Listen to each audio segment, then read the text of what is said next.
Bonsoir, les soldes, c'est parti, c'est même parti ce matin avec des rabais allant jusqu'à moins 50% et parfois plus. Autant de bonnes affaires que les accros du shopping ne pouvaient pas manquer. Evry 2, pour l'occasion, ouvrait ses portes dès 8h30 pour permettre à tous de profiter des bonnes affaires les premiers. Les clients étaient d'ailleurs au rendez-vous avec l'espoir, bien sûr, de dépenser encore quelques sous dans des produits qu'ils ne peuvent peut-être pas s'offrir auparavant. Audrey Coll.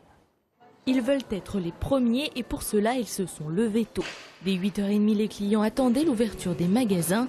Et ce matin, une seule chose intéressait les acheteurs. Plein de bonnes choses, pas trop cher. Acheter plein de choses pas chères. Beaucoup de remises parce que vu les prix aujourd'hui, je préfère venir pour les soldes. En général, il y a des bonnes soldes dès le début. Selon les magasins, la saison s'est avérée moyenne. Ces soldes, ils comptent dessus pour écouler les stocks et accueillir la nouvelle collection. On attend, on va voir ce qu'il en est. On ne sait pas si ça sera un grand cran ou pas. La fin d'année n'a pas été extraordinaire. Donc on espère en effet que les soldes soient au moins là pour récupérer ce qui n'a pas été fait pendant les fêtes. La conjoncture est toujours compliquée et même dans les boutiques qui ne font pas que du vêtement, on reste conscient de ce que recherchent les clients pendant ces soldes. Ils attendent des bonnes affaires, ils attendent des moins 30%, des moins 50% sur des produits qu'ils ont peut-être repérés dans l'année et qu'ils n'ont pas pu s'offrir. Et pour certains, les efforts ont payé. Il y a un monde fou et que je voulais pas faire la queue comme ces dames-là et essayer d'être dès le début au début, quoi. J'ai trouvé ma taille, 40 €, 130 €. Dans le centre commercial, on mise sur des grosses réductions tout de suite. Contrairement aux années précédentes, on risque de commencer même un peu plus fort que d'habitude parce qu'il y a eu beaucoup de ventes privées.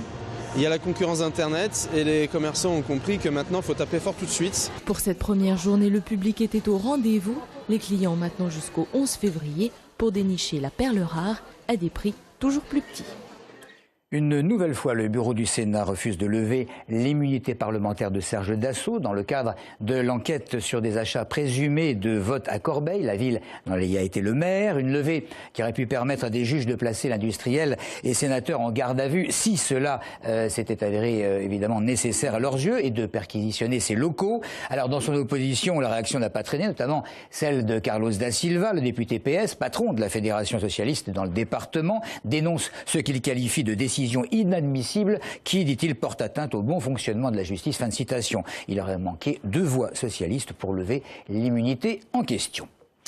Des négligences et des défaillances en pagaille dans le dossier d'enquête de la catastrophe ferroviaire de Brétigny-sur-Orge. Il s'agit d'une information diffusée par nos confrères d'RTL ce matin, alors que le ministère des Transports doit rendre public après-demain vendredi le rapport de l'enquête, mais cette fois administrative. Maxime Lemaine.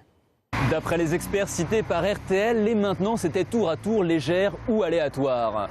Boulons et vis manquaient régulièrement à l'appel. Mais ce n'est pas tout. Ce pont, situé à quelques pas de la gare de Brétigny-sur-Orge, a été construit entre 2011 et 2012 par la SNCF.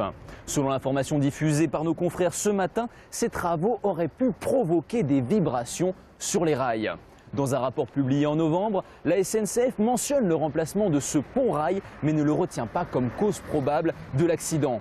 Contactée ce matin, la SNCF a indiqué ne pas souhaiter communiquer sur le sujet pour le moment, préférant attendre la publication du rapport de l'enquête administrative ce vendredi.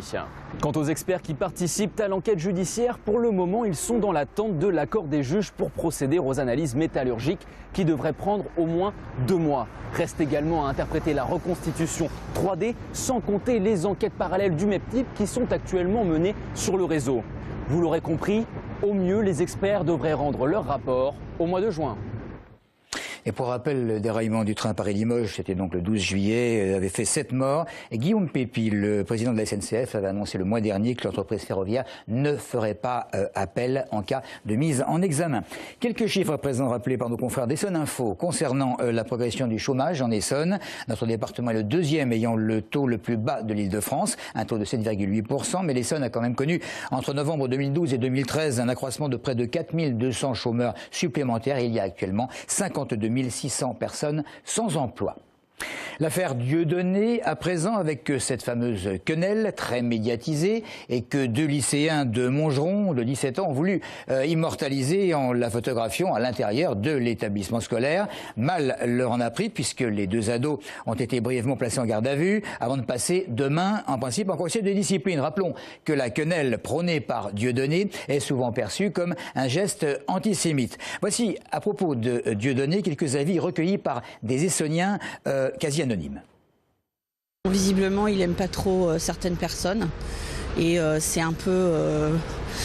il ferait mieux de le garder pour lui, quoi. Je crois qu'il y a beaucoup plus de suppositions que de réalité dans cette histoire. Actuellement, ce Dieudonné cherche à faire sa pub. C'est évident et c'est fréquent dans les milieux médiatiques.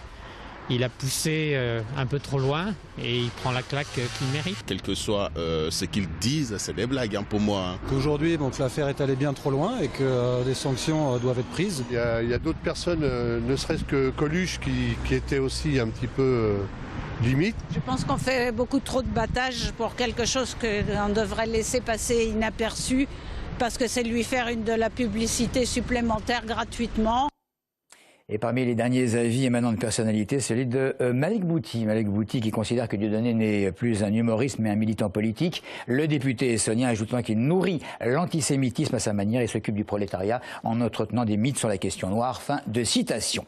Du député PS, nous passons au sénateur d'Écologie Les Verts, Jean-Vincent Placé, qui a fini par régler les 18 000 € d'amende correspondant à des infractions routières que la région Île-de-France lui réclamait. C'est le Canard enchaîné qui s'en était fait l'écho. Et Jean-Vincent Placé qui a parlé de mauvaises habitudes inexcusables, comprenant que l'opinion ait pu être choquée. Voilà pour les infos. Merci comme d'habitude de votre fidélité.